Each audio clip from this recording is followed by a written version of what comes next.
So tignan natin guys kung makakababa tayo dyan kasi medyo mahirap yung daan, no.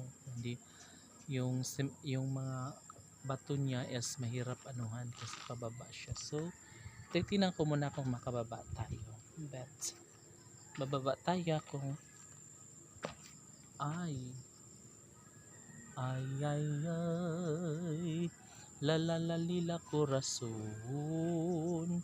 Yes, makakababa naman siya guys, pero wag na lang, dito na lang tayo, 'di ba? So as you can see, wow, perfect yung mga bahay, maganda, matibay, and of course malapit na itong malipatan ng ating mga kapitbahay, ang mga landslide survivors. Siyempre, no, lalong lalo na kapag matapos na yan puhon, and yun nga,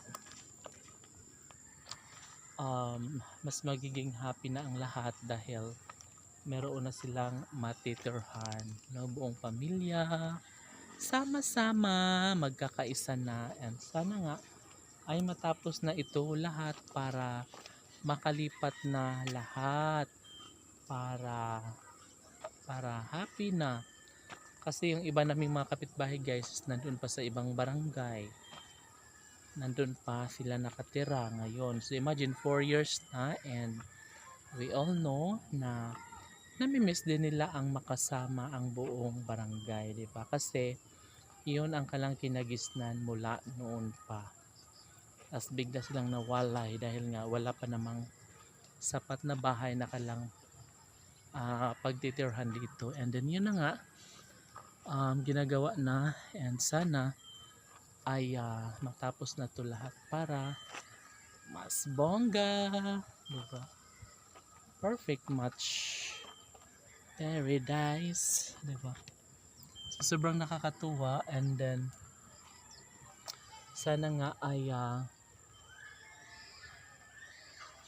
mas doble pa, mas marami pang mga manggagawa or mas marami pang mga construction worker para mabilis lang itong matapos lahat, mo kasi para malipatan na siya as soon as possible. So dito tayo guys sa taas, dito tayo sa taas kasi nga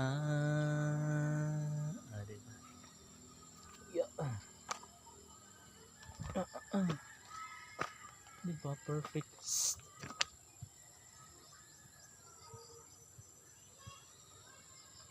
diba? So guys, dalawa na dito ang barrel ang tawag niya. Hello, perfect na kayo siya, diba? See you on my next video guys. Hello, perfect.